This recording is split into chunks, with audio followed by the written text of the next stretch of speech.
As a hardcore gamer, I collect many video games.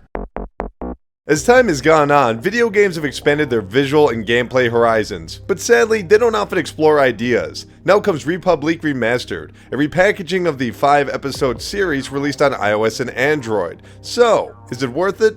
Let's find out.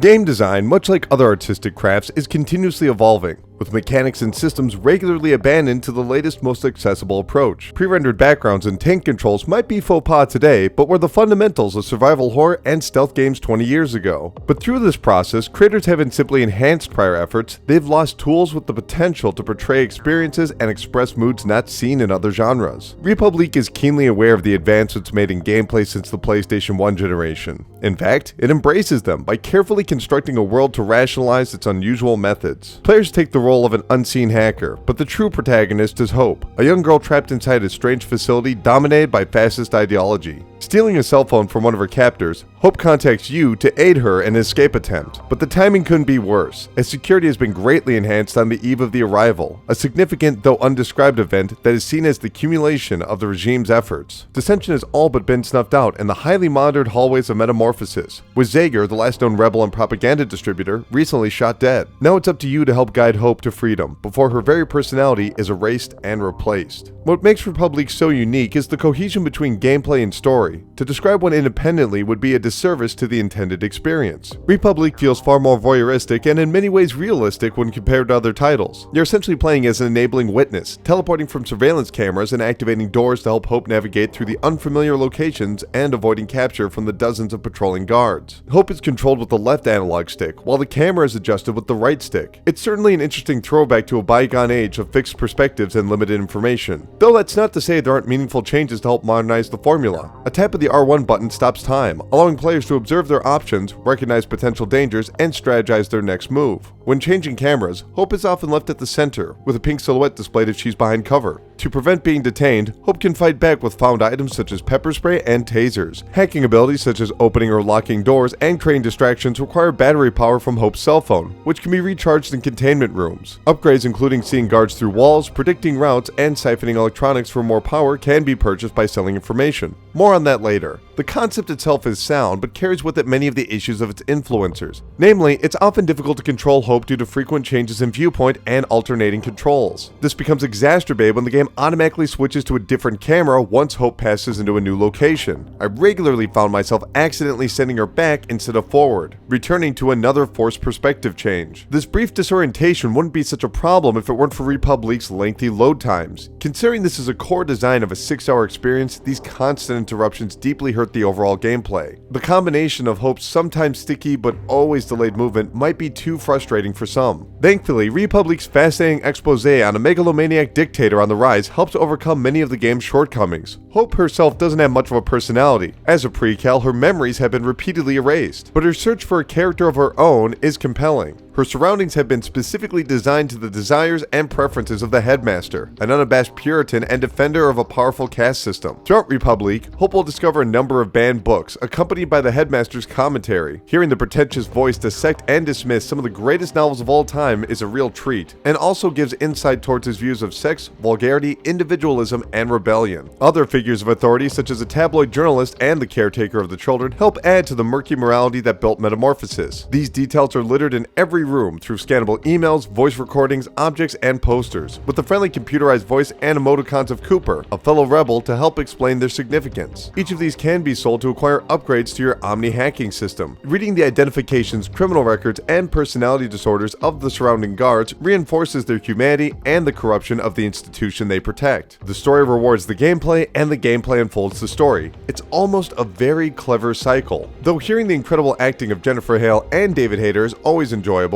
it brings the game to a complete halt for minutes at a time, while a single image is displayed and audio recordings are played. So, is it worth it?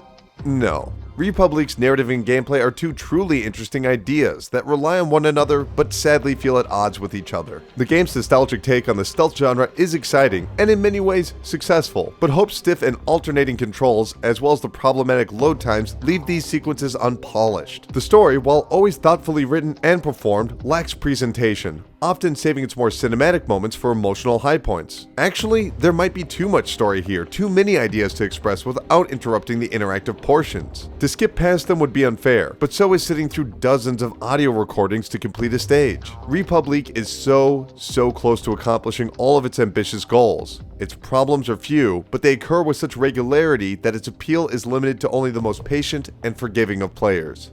Republique Remastered is currently available on the PlayStation 4 for $24.99. If you've had a chance to play it, let me know what you thought, and if you haven't, let me know if you plan on picking it up. My name is Colin Tanner, and I'll see you in the next video.